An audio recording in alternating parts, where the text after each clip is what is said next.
Pakistani cricket team का दूसरा दस्ता भी आज ढाका पहुंच गया है और आराम के बाद कल प्रैक्टिस करेंगे। और अब मैं यूसुफ आपकी जानिब आना चाहूँगी। अगर हम Olympic gold medallist Arshad Nadeem की बात करें, अब अरशद नदीम की सबसे पहले तो उनकी इंजरी के बाद लंदन में उनका इलाज चल रहा है। अभी आप क्या बताएंगे, कैसी तबीयत है, क्या बताया जा रहा है डॉक्टर्स की जानिब से?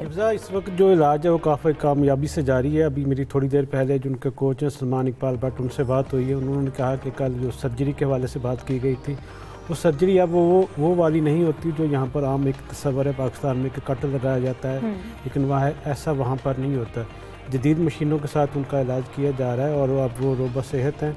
कल से बाकायदा तौर पर जो फिजियोथेरापी उसका आगाज़ हो जाएगा और फिर सोमवार से हम बाकायदा जो हल्की फुल्की ट्रेनिंग है उसका आगाज़ भी हम कर देंगे। इसके साथ साथ ऐड कीजिएगा, अब अरशद नदीम की जानिब से भी कुछ बताया गया है कि जो प्लॉट्स दिए जा रहे थे और इस तरह के जितने भी दावे किए गए सारे कुछ हवाई दावे साबित हुए। इस हवाले से क्या बिल्कुल ये दावा किया कि अरशद नदीम ने कि जो उनसे वादे किए गए जब उन्होंने पेरिस ओलंपिक में तारीख रकम की थी, जिस पर हर बंदा उसको खींच रहा था कि मेरी तरफ आए, मेहमान बने, आपके एजाज़ में हम ये प्लाट देंगे, आपके हम ये देंगे, तो उन्होंने कहा कि इससे हवाले से अभी तक अमली तौर पर तो कुछ देखने में नहीं आया।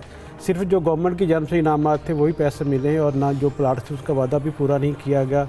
अब ये रूटीन है हमारे यहाँ बन चुकी है कि जब भी कोई खिलाड़ी बाहर से जीत कर आता है तो हर जो बंदा वो यही चाहता है कि इसके लिए एजाज़ात ऐलान किया जाए, थोड़ी पब्लिसिटी ली जाए, लेकिन अमली तौर पर ऐसा बाद में नहीं होता। ये मेरे ख्याल में थोड़ा सा रुझान गलत है पाकिस्तान में। अगर आप किसी को हीरो को उसकी पिज़्ज़ा करते हैं फिर उसको जो इनाम अनाउंस आपने किया है वो भी आपको ज़रूर देना चाहिए और बिल्कुल इनाम का हकदार भी होता है वो। जाहिद साहब, इंडियन मीडिया के जहनों में इंग्लैंड टीम के जो अगर बात करें शुएब बशीर, वो इस वक्त छा चुके हैं, कुछ पछता रहे हैं और कुछ उन्होंने उनको बड़ा अपने जहनों पर सवार किया हुआ है। क्या आपको लगता है कि देखें, सब जानते हैं कि इन दिनों टेस्ट सीरीज जारी है इंग्लैंड और इंडिया के दरमियान और तीनों मैच इंतहाई इंटरेस्टिंग हुए हैं। पहला मैच इंग्लैंड जीता, दूसरा भारत जीता और तीसरा फिर आखिरी लम्हात में इंतहाई इंटरेस्टिंग मोड पे वो शुएब बशीर जो उनके एक हाथ पे पट्टी बांधी हुई है, फील्डिंग के दौरान उनको चोट लगी थी और उन्होंने वो मोहम्मद सिराज को आउट किया। बड़ी टर्न हुई उनकी गेंद, उस पर आउट हो गया। क्योंकि इंडियन मीडिया जो है, क्योंकि ये वही शुएब बशीर हैं, क्योंकि वो पाकिस्तानी नज़ाद हैं, उनके वालिदैन का तल्लुक़ पाकिस्तान से है, बाव इदाद का। और जब इंग्लैंड की टीम ने जाना था वहाँ टेस्ट सीरीज़ के लिए तो उनको वीज़ा देने से इनकार कर दिया था और दुबई से टीम जो है शुएब बशीर को वापस जाना पड़ा था और पूरी टीम चली गई थी। इस पर बेन स्टोक्स ने भी उस वक्त भी बयान दिया था कि हमें चाहिए था कि जब तक शुएब बशीर को वीज़ा नहीं देते हम भारत ना जाते, लेकिन टीम चली गई, इनको लेट दिया गया वीज़ा। फिर विशाखापट्टनम में इन्होंने पटना में जाकर टेस्ट खेला, 4 विकेटें मिली। अब तक इंतहाई कामयाब हैं, 16 टेस्ट मैचों में 51 विकेटें ले चुके हैं। बुनियादी तौर पर जैक लीच, मोइनरी जो उनके स्पिनर्स थे, उनका अब कहना चाहिए कि रेहान अहमद और शुएब बशीर जो है उनकी जगह लेंगे, उनके स्पिन का हथियार संभालेंगे।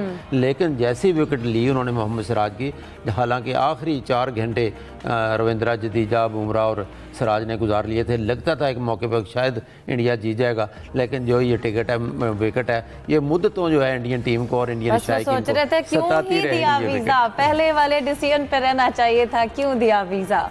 अब यूसुफ, जाते जाते मैं हॉकी का जिक्र करना चाहूँगी। अभी तक अलाउंसेस का जो मामला है हमारी हॉकी टीम का, वो महरूम है डेली अलाउंसेस से। आप PHF की प्रेस कॉन्फ्रेंस में भी रहे, फैसले भी हुए। क्या लगता है क्यों इतना डिले किया जा रहा है, क्यों महरूम है वो? देखें, हॉकी के मामला तो थोड़े मुश्किल हैं पाकिस्तान के हॉकी के हवाले से। ख़ासतौर पर खिलाड़ियों को डेली अलाउंस के हवाले से जो उनके साथ वादे किए गए थे वो वफा नहीं हुए।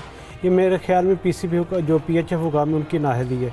अगर वो खुद जाकर वहाँ पर अपनी सैर सपाटे कर सकते हैं, अपने डेली अलाउंस अपने पूरे कर सकते हैं, यकीनी तौर पर उनको भी चाहिए कि वो खिलाड़ियों के साथ जो वादे किए उनको भी पूरा किया जाए। अब मैंने कुछ ऐसी ऑडियो मैसेजेस भी सुने जिनमें खिलाड़ी बहुत सख्त नाराज़ हैं।